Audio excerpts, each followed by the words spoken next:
Let's dive in, shall we? Shall we dive in? We shall. This is the mix of Bound.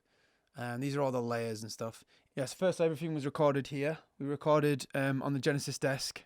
It's a Neve Genesis G32. Check it out. They're all 1073 preamps. I monitored on the Dutch and Dutch 8Cs, they're called, and some Audio Technicas, M50X, ATH, loads of letters basically. As you can see behind me, but there's a SSL G bus compressor Mark II. It's got a high pass filter on it, so it means that you can compress like narrow bands and stuff like that. That's my bus compressor after like the final mix and stuff, and it's also like a 2 8 tracks which I use on the desk here for smashing drums together, just like the parallel bus compression.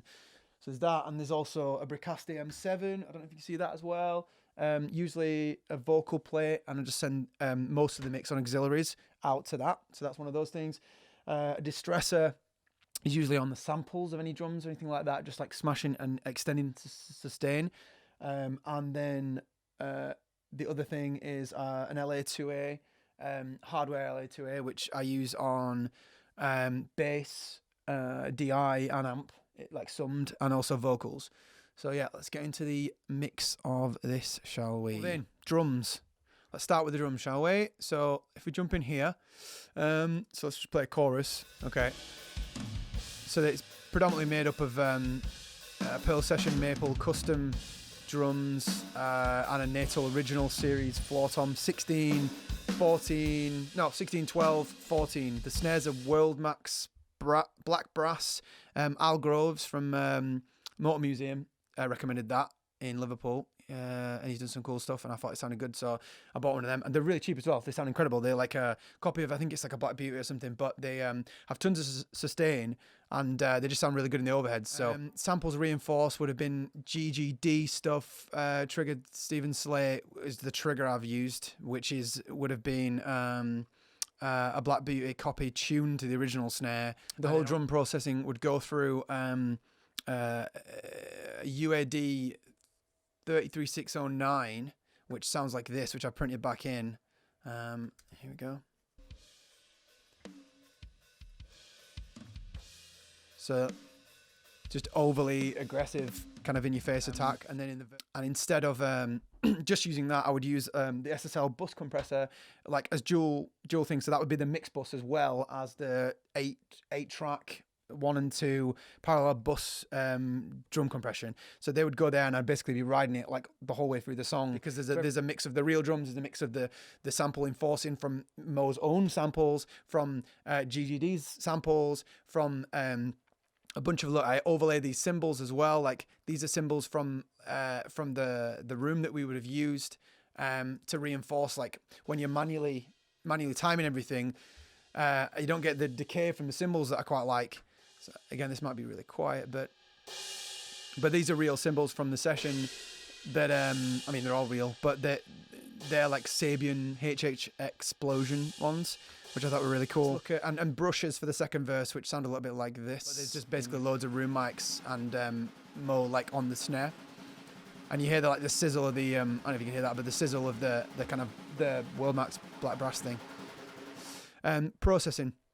So in general, it would be the 8 tracks that I'm constantly riding for like parallel bus compression, and then general stuff like 1176s, Pultecs on the overheads, EQPs, Soothe it's called. Yeah, Soothe. And just basically all that's doing is just knocking out like resonant and harsh kind of nodes in the cymbals, and mainly overheads and hi-hats. It's like I don't really care about not giving secrets or any of that kind of crap. So if anybody does want to ask me like specifically the mics and things like that, like what plugins we used on specific stuff, like all this is printed as well, so I would have done this various times.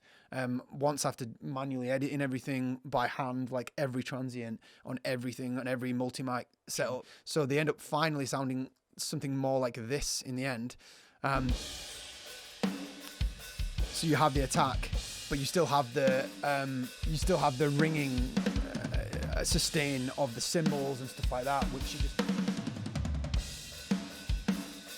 So when he's hitting it slightly softer, I don't like to compress them or to over compress them too much, because you get this, they obviously just, they would all hit the reverb at the same way, and that's not how we hear stuff in rooms, right? So when you go to a gig, if someone's hitting a drum like ga ga ga ga ga the whole time, it may as well just be a pad, because you've got a fixed velocity, a fixed volume of how that sounds. But if anyone wants to ask me anything, all just give me a shout and I'll happily tell you like all the plugins, all the settings, all the mics used, everything like that. So yeah, on to the bass. So if you have a look at the bass, Ampeg, SVT, classic, Fender P bass, precision, pretty much used on everything on this album. And yeah, it's usually just high pass somewhere. Let's have a look what's going on. 35. I mean, probably higher than that I could happily do. Multi-band compressor doing some weird stuff here. Just on the low end, it's not doing too much really. Pultec, I usually do that. Yes, it's a shelf and a cut. It's like a Baxandall EQ. I mean, as I'm saying that, I might be wrong. I can't really remember, but it kind of shelves and cuts at the same thing. So it's where the two cut and boost interact. Oh, there's some EQ on the desk as well. Let's see what. So yeah, boost at 220. This is a 1073 type EQ. A boost at 700 hertz, and these are super wide curves, I believe, anyway. And then a boost at 12k. I mean, I don't know what's going on at 12k on the bass there. I'm sure there's something.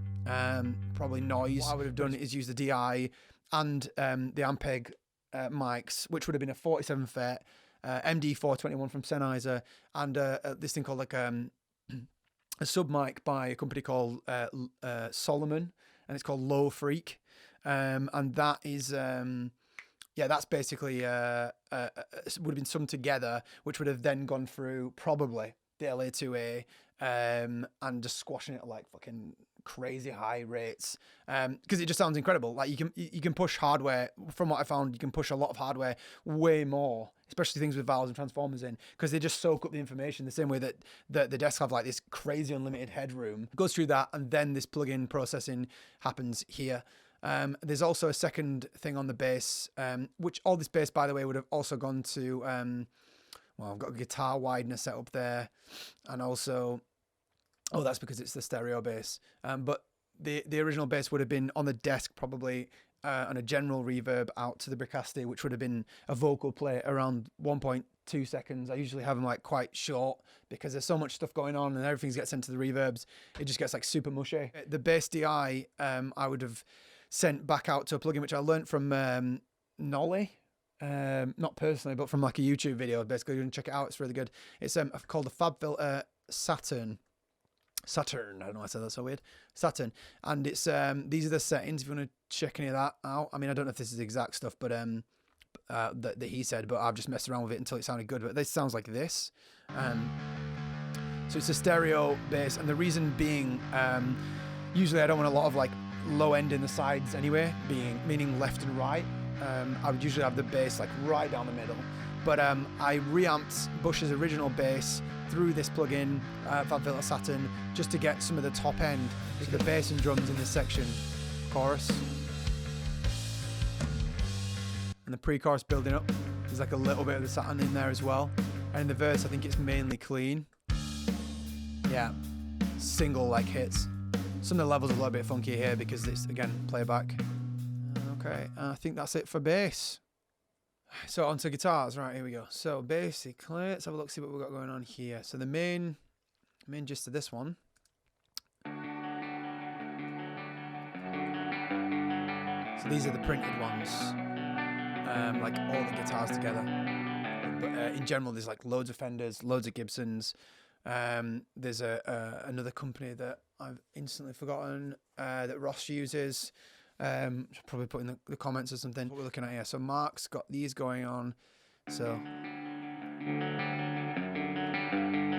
they're usually multi-mic'd, and then I'll just sack off whatever doesn't sound very good.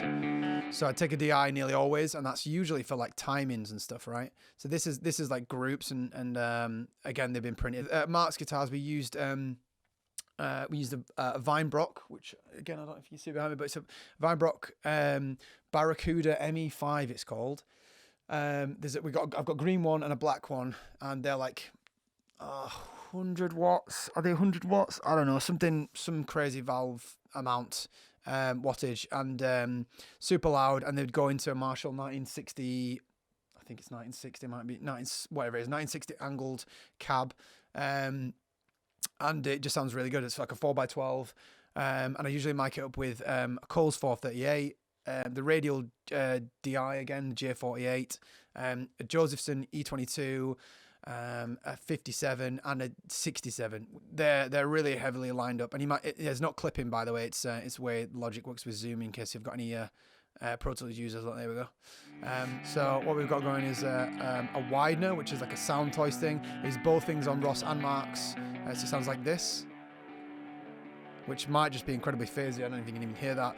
But it's a Sound Toys effect rack, which has got like delay and some sort of tone thing going on.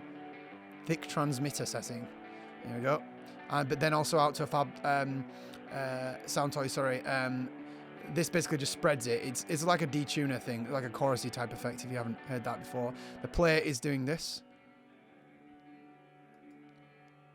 which is a UAD semi-short plate, and those are the settings there. And there's also a delay, which is doing a similar thing. So turn on. And then so these are basically paired up with Kempers, and exactly the same on Ross's as well. So this is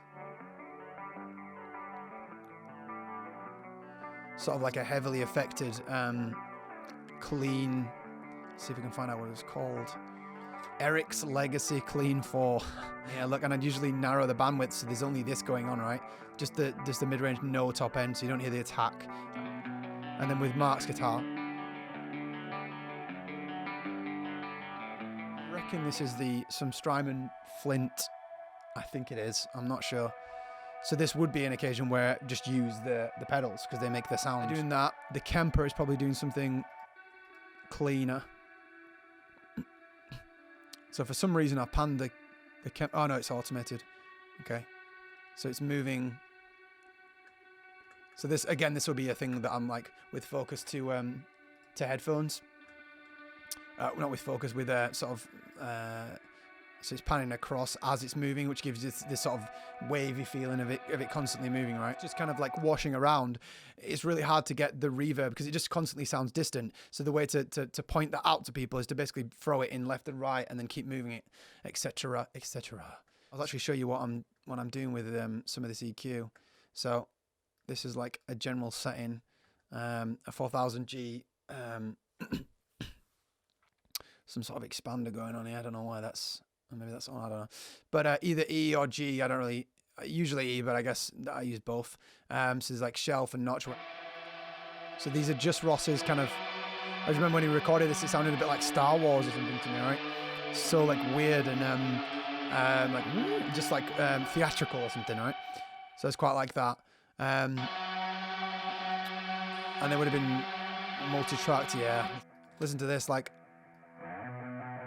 so that's one of Mark's guitars, and you might be thinking, wow, that's incredibly dull and does not sound very good. And the reason is because what I've done, so that would have been recorded like that. This is probably even on the Orange amp. It might have even been on the, where is it now? It's like a Thunderverb 50. So anyway, what I've done there is I've basically completely narrowed the bandwidth to like all the muddy frequencies. The reason being is probably one of them is really high pitched, like there's one just presence or something. Yeah, I mean, listen to that. I don't even know if you can hear that. So originally the guitar would have been right. Okay, so the reason I would have done that is to poke through. So one is muddy and one isn't. So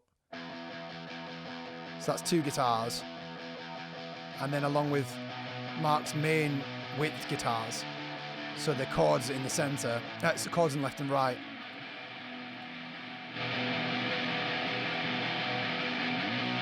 Let's turn these off.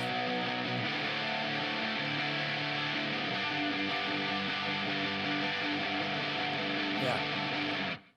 So I just didn't like the idea of them being like, oh, here's one guitar playing like a lead solo part, you know. I'd much prefer to hear the guitars as a melody or like a feeling at once. as opposed to being like, here's the solo, guys, here it comes, kind of thing. So do you know what I mean? Like, and because basically that's what Ross is doing. He's doing like a big solo there, but loads of different types, and then Mark's kind of stabilizing it with just chords, right? But I really like those solos, so I could have had them really loud or just had them as they were in the final. But the point being is that you hear it as like a wall of sound as opposed to like there's two, because there's only two guitarists, right? But it sounds like there's, I don't know, like 20 or something. I think that's all the guitars. Yeah, let's move on. Okay, so vocals, onto vocals. I know you're all waiting for the vocals. Here we go. Judge me away. Listen to some of these vocals. So this is the full. This is the mix before bus processing and what I would send to the pre-master. So these are some of the vocals I've got here. So 1 second, if I can. So you probably can't hear these harmonies in the actual final. So there's loads of like stuff like that, which I guess I'd just do. I don't know why, but the goal was to try and make the vocals sound like one vocal. I didn't want the vocals to sound like they were stacked. And there is different songs on the album which are specifically on purposely harmonized. Like there's a bunch of harmonies here which I spent ages doing. These are all the printed ones. There's way more on other songs and hardly any on some others, like ballads and things like that. Like a chorus. Let's check out what's going on here. How can you call it away? So I have loads of stupid harmonies going on, which you might be like, "Why they're so stupid?" But I literally don't care. So I just have whatever gets the tone. So this is listen to that. And you might think, wow, you must be really embarrassed to show you that solos. I couldn't give two monkeys, mate. The point being, you hear it as a single vocal. And that was my main goal with the vocal production, like full stop on this album. Track through U67, through the 1073s on here, and then straight into the LA2A. Again, limiting the same as the bass, basically, like gain up to 50. Peak reduction 50 probably, and I'll go like all the way to minus 20 dB. I have absolutely no problems squashing the hell out of vocals, and making them sound a little bit better and stuff like that. So and they does sound like thicker, especially when the goal was to use a single vocal.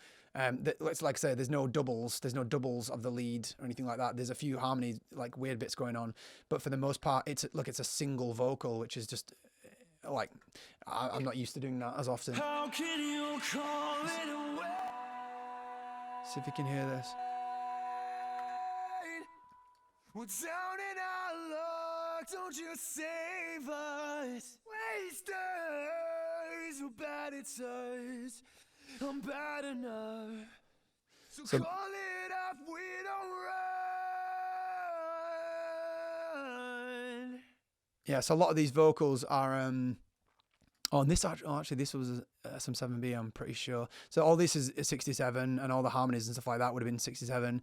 And then on the board afterwards, I would use some of this 220 dip, 3.2 kilohertz boost, and then 12K like super push on the board. Again, 1073 EQs on there, and then that would go out to the Bricasti M7 vocal plate, which is the main focus would be that to use that as the plate because it's only a stereo reverb, and obviously in the box there's loads of stuff that I can use. So that's my only outboard reverb that I really like anyway. So that's the one I'm using. So I'd have stuff going to that, and then everything else would go to it as like a secondary, like drums, shells, and things like that. Because it's just a very high. What's just a good sounding reverb, in my opinion. Just like a single vocal that had enough power in it, which is why it's all ludicrously hard to sing for me. And at the top of my range, because also I don't like vocals that are super safe, or at least in this music. Like if you're gonna make some sort of rock music, just put some effort in, right? So I always have this thing where my vocal turns polyphonic, which is like ah, is like would be a monotone, and the polyphonic would be like ah. So there's like more notes going on, so it's very hard to tune. And also when you go through like Melodyne as a standard kind of tuning process, it just picks up like the octaves or the third and the fifth or whatever within that note, within the take. In this section used a bunch of this tip I learned from I think it was from a Sound on Sound magazine article with Dan Lancaster, who talked about Manny Marroquin and a sort of parallel bus distortion. He might not have said this. I'm pretty sure he did though, and I don't know if it was for vocal distortion or if it was for drums, like for snares and stuff like that, which I've also used it on. But basically, it sounds like this. And again, it's automated. See if I can turn it up. 1 second. There you go.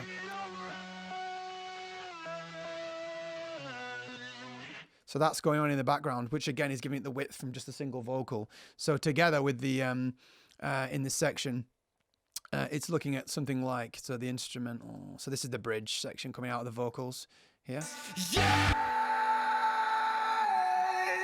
Time for now. We're bouncing low.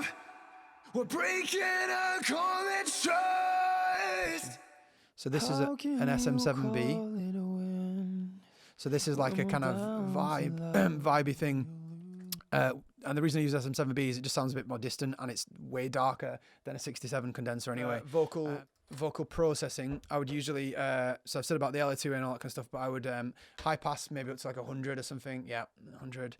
A U1176, just a UAD plugin. I don't know why I've used, I usually use a preset and then back off or go back and forth or whatever. So that the, and again, I literally don't care how much compression it's doing. I'm just using my ears to hear where it sounds wrong. And yeah, so tons of compression at 4. I mean, I've gone way higher than that before. Into a Pultec, boosting 5K, which on top of, so this is before the process of going back into the board. So, which is also doing boosting and cutting and stuff. Then a Pro DS, which is just like a FabFilter de-esser plugin. And it's got a massive range on it. So that's probably why I've EQ'd, then de-essed, then re-EQ'd through the board here. There's delays, loads of Bicasti type things. Echo Boy again, limited. One of the coolest things I do on the vocals. I've basically got auto-tune on there as well. An auto-tune, retune speed, but has flex tune. So basically, it would tune something quite a lot, and the reason I've got it on is just random, right? So it's soprano, so I'm not actually soprano. I'm probably alto or even lower for some of the parts. And the point being is that I'd have the tracking quite loose, so there's not a lot of following the notes. And the idea is that you get this kind of weird chorusy rounded effect of vocals when you use autotune. So it's not really, it's more of a coloring of the vocal to make it sound like it's a bit more in like the pop world of stuff. So it's using a lot of color, and this flex tune, basically that tunes it, and then that lets loads of notes through.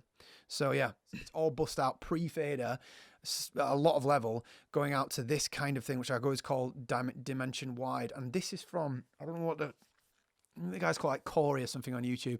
And he basically does this. It's going to it's like a Roland chorus hardware unit. Have it coming in as an input to input stereo or mono sources, and it always sounds like super wide from a single source. So rather than tracking a lead vocal with a left and a right double of the lead vocal, and then harmonies doubled and octaves doubled and all that kind of stuff, you can just have this going through and then blend that as like your vocal level. So you've still got the centered thing. So when you fold into mono or like kind of worse setup or like a speaker system that's just not as good, you still get this this centered mono vocal, and you don't lose any of the panning of the left and right, which you would have tracked. But you also get this the centered vocal just on its own thrown into the left and right, and it's slightly detuned left and right, which is, it's just basically a chorus effect, but it just sounds really good. And the way that I use that is throw that into a limiter and then de-ess it, so you're not getting any of the like. The chorus isn't boosting any of the top end, so the presence is so the thing that we notice first to our ears, the top end of the vocal, is still hitting us in the center and still sounds close, even with all the effects and reverb and stuff like that. But the low end and the mid range and the low mids especially of the vocal is being thrown out to this chorus effect, and it's being de-essed to heck here. Being de-essed to hell on here, and look, there's like tons of de-essing going on. So yeah, so that's all the vocal.